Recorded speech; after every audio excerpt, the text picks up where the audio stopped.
There is one thing for sure. The Labor Party is back.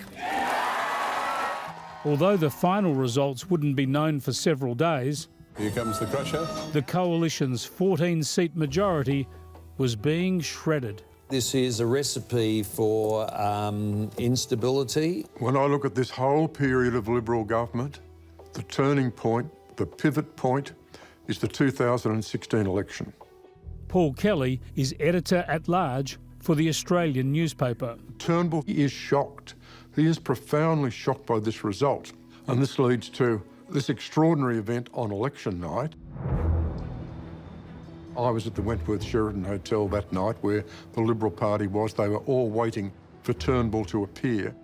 Turnbull is at home and he's waiting. He's waiting to get the results. And he keeps being told, it'll be clear soon, it'll be clear soon. In other words, our win will be clear. And of course, it's never quite clear. At the close of counting, the Coalition had won 76 seats. It was enough to hold power, but with a wafer-thin majority. Just one seat. So by this stage, it's about midnight, and eventually he has to go to the hotel. He arrives too late, too unhappy. One of the paradoxes is he's won the election, but he acts as though he's lost the election. Based on the advice I have from the party officials, we can have every confidence that we will form a coalition majority government in the next parliament.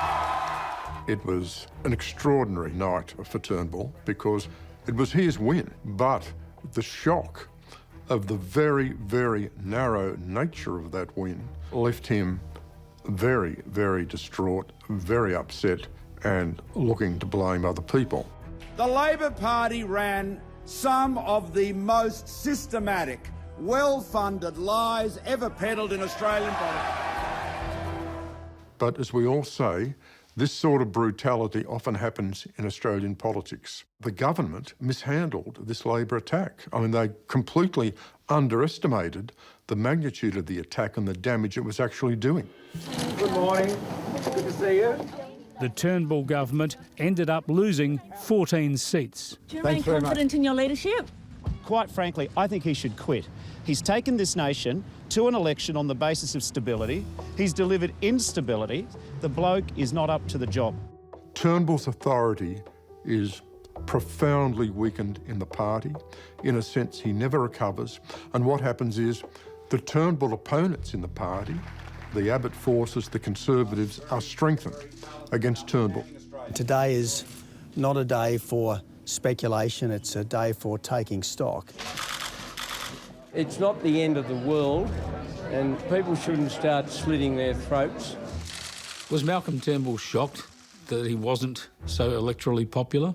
Well, it appeared that way, didn't it? But what was clear is that that campaign had focused on issues that weren't the issues that mattered to the voters who got us over the line in 2013 and were going to give us a clear win in 2016. We didn't have that.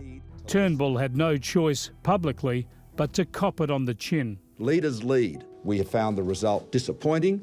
We accept the verdict of the people. I take full responsibility for the campaign, as a leader should. Now, elections are never easy, and when you win them, you celebrate them. When you lose them, well, you lick your wounds and you go away and you work hard to win the next one. So a win's a win, and he bagged it. Perhaps he should have sounded like a winner on election night because it perhaps wasn't a good way to start a term. Well, you know, that is a fair commentary.